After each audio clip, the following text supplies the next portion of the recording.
My name's Paul Boateng, chair of the Winston Churchill Archive Trust.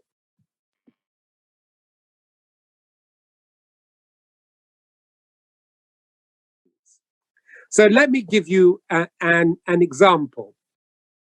I'm fascinated by the relationship between Churchill and the Islamic world.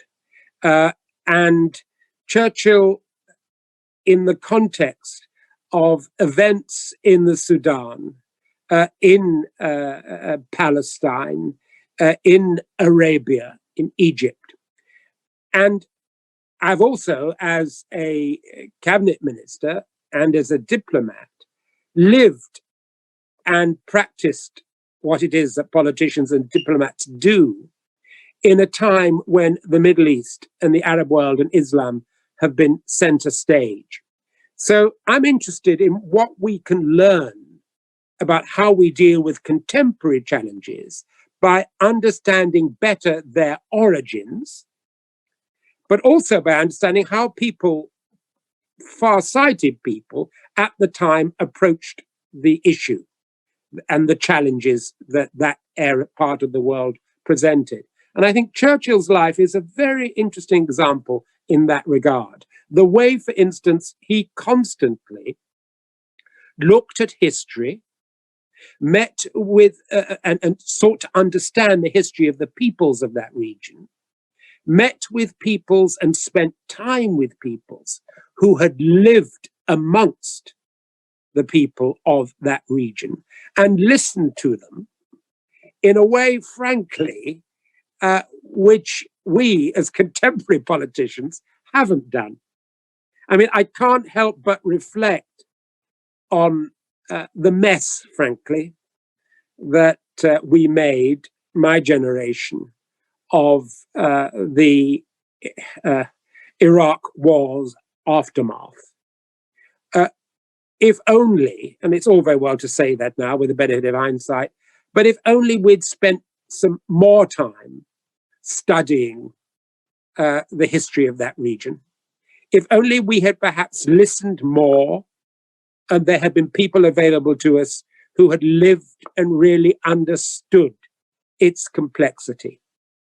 Would we, had we spent the amount of time, for instance, that Sir Winston Churchill did with the likes of Lawrence of Arabia, and with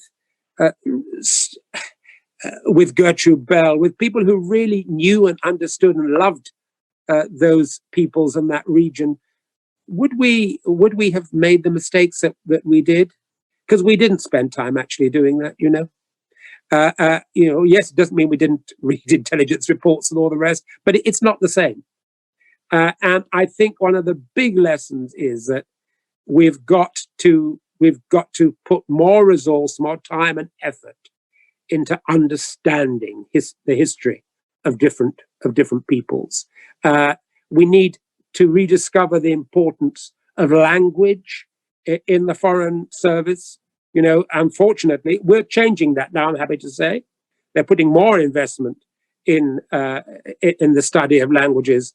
They're rediscovering the importance of the research department in the Foreign Office. But for many years, we disinvested in that area. And I think that was a mistake.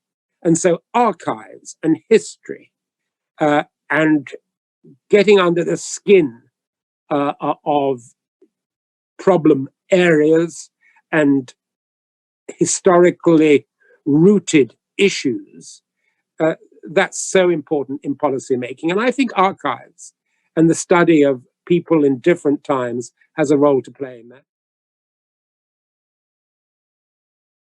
In summing up the future of the archive, the words that spring to mind are access, global access, cross-generational, intergenerational conversation and access.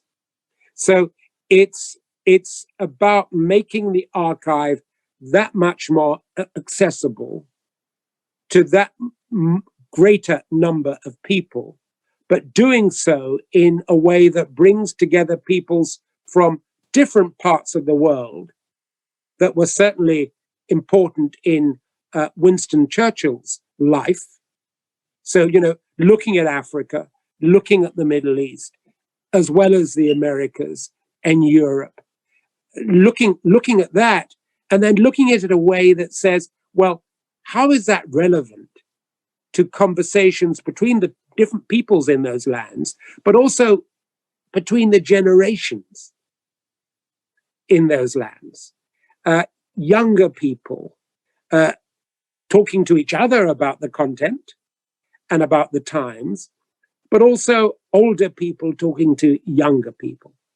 So it's access, global reach, and intergenerational conversation.